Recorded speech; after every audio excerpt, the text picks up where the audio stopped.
हर महीना वैन के 800 रुपए बचाने के लिए हम लोगों ने साइकिल से स्कूल जाना चालू कर दिया था। ये हो गई। 4 लौंडे थरथराती ठंड में साइकिल से स्कूल जाते हैं, ब्लेजर, टोपा, मफलर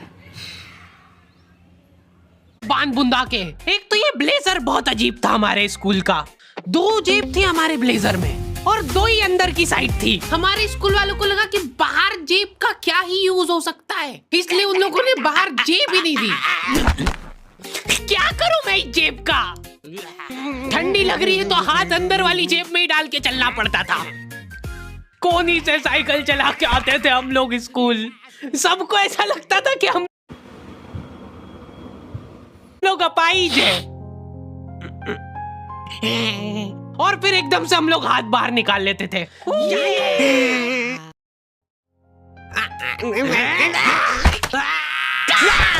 मजाक बना के रख दिया डिसेबिलिटी को।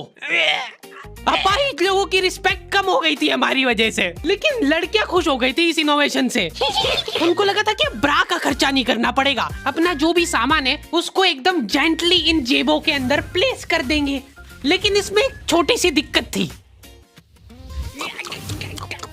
स्कूल वालों ने लड़कियों के ब्लेजर में एक ही जेब रखी थी। तुम लोग नहीं समझोगे कितना मुश्किल होता है एक ही जेब में इतना सारा सामान घुसाना।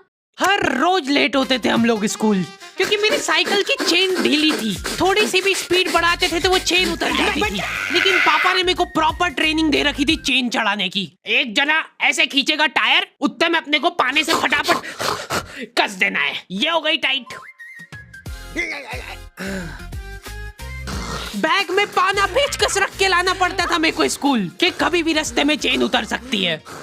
इमेजिन करो एक बार कि तुम चुपचाप वैन में बैठ के जा रहे हो, बीच सड़क में 4 लौंडे साइकिल पलटा के ये फटाफट अरे मतलब कि बोल। क्लास में बैठे हुए मेरे को डर बना रहता था कि कोई गलती से मेरा बैग चेक नहीं कर ले।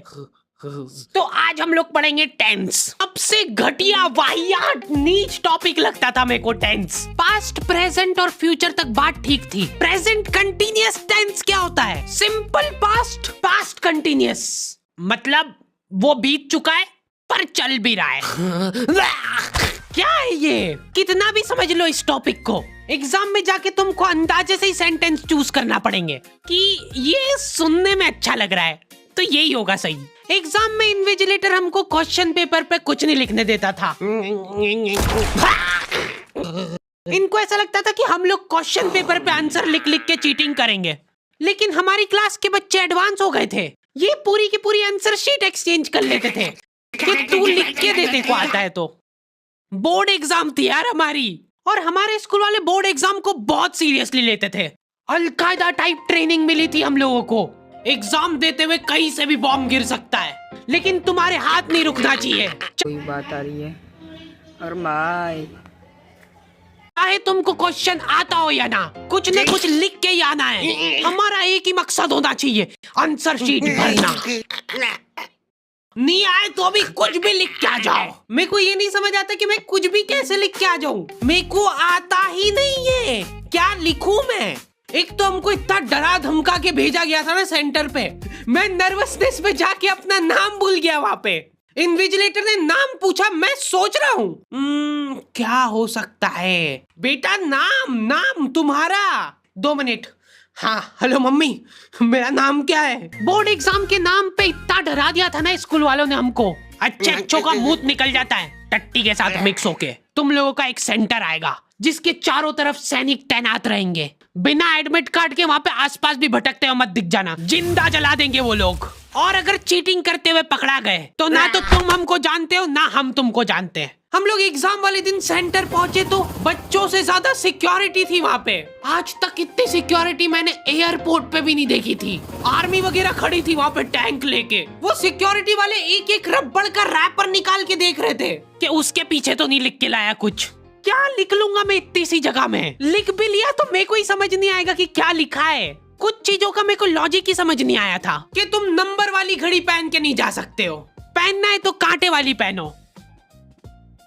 उनको शायद शक हो गया था कि ये सारे लोग एक साथ कोऑर्डिनेशन करके बम नहीं फोड़ दे। उधर एक बच्चे की घड़ी का अलार्म बज गया और वो बजता भी बॉम्ब के टाइमर जैसा है। अलकायदा जिंदाबाद। जिस पाउच में तुम सामान ला रहे हो वो भी ट्रांसपेरेंट होना चाहिए। मेरे बैग में से इनको पाने पेचकस मिले थे। क्या जवाब दूं मैं इसका कि क्या यूज में आते ये? उनको वहां पे डेमो करके बताना पड़ा कि ये यूज में आता है ये सब आइटम। फिर बाकी बच्चों ने भी कंफर्म करा कि हाँ देखा तो है हमने इनको रास्ते में ये हरकत करते हुए। ये सब देख के उन्होंने मेरे पाने पेचकस तो हाथों हाथ नाली में फेंक दिए थे। हमारे एक साथी की जेब में से ड्रग्स बरामद हो गए थे। अरे ड्रग्स नहीं है, ये इनहेलर है। इसको ऐसे सूंघते हैं, नाक बंद होती है तो नाक खोलने के बाद भी अगर तुम इनहेलर को पूरी ताकत से सूंघते हो, आंखें दिमाग में ठंडक हो जाएगी तुम्हारे। वो बच्चे नहीं होते जो पूरा साल टाइम पास करते और एग्जाम के एक दिन पहले पढ़ के एग्जाम देने आ जाते हैं। वो बनने की मैं कोशिश ही कर पाया था। सिर्फ मैंने सोचा था आखिरी रात मेरी है, रात भर मैं पूरा सिलेबस चाट जाऊंगा, पर मैं एग्जाम के एक दिन पहले ही बीमार पड़ गया। सर्दी हो गई मेरे को, तो मैंने सोचा ठीक है अभी थोड़ा रेस्ट करते, सुबह उठ के पढ़ाई करेंगे। नाक बंद हो गई भाई, नींद ही नहीं आ रही है।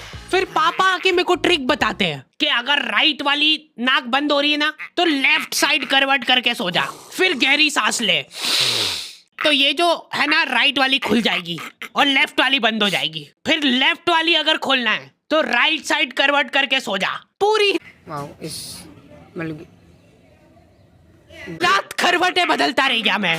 सुबह रास्ते में जाते जाते पढ़ रहा हूँ मैं, क्योंकि बाकी बच्चे भी यही कर रहे थे।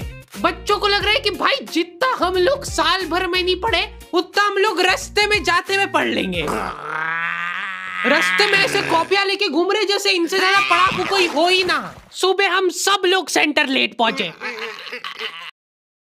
क्योंकि साइकिल की चेन उतर गई थी तो रास्ते में वो कर रहे थे। और क्वेश्चन पेपर भी लेट हो गया था उस दिन। क्वेश्चन पेपर Z+ सिक्योरिटी के साथ आता था। 10 बॉडीगार्ड लेके आते थे एक जरा सा पार्सल।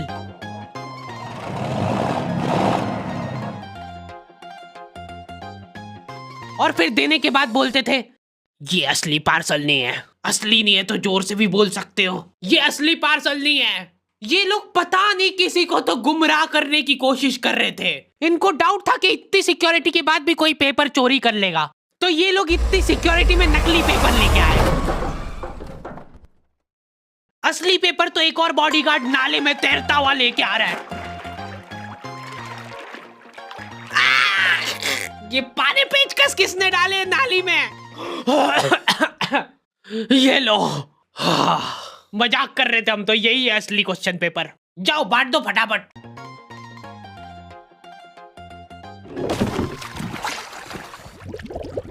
ये अपना आपस में एक दूसरे को गुमराह कर रहे थे। एक बार बस सोच के देखो कि ये सारी हरकतों के बाद भी अगर पेपर लीक हो गया, सोचो एक आदमी टेलीग्राम पे क्वेश्चन पेपर बेचने लग गया था, वो भी एग्जाम के महीने भर पहले से। तब तक क्वेश्चन पेपर बना भी नहीं था। तो अब जो आदमी हमारा क्वेश्चन पेपर सेट करने बैठा, उसने सोचा कि उसका काम इजी हो सकता है, क्यों ना थोड़ा सा स्मार्ट वर्क कर लिया जाए। उसी ने सबसे पहले वो फेक क्वेश्चन पेपर खरीदे और वैसे के वैसे चेप दिए। जिसने पेपर लीक करा था वो खुद सोच में पड़ गया कि ये कैसे हो गया। एग्जाम खत्म होने के बाद इन्विजिलेटर को बहुत मजा आता भाई कॉपियां छीनने में। एक सेकंड भी किसी को ज्यादा नहीं मिलना चाहिए। बस एक बार टाइम ओवर होने के बाद कैसे लिखा तूने? एक बच्चे ने खुद से कॉपी दे दी तो इनको डिसरिस्पेक्टफुल महसूस हो गया था। उसको वापस से कॉपी दे दी कि लिख ले थोड़ी देर और। जैसे ही लिखने लगा वापस छीन ली।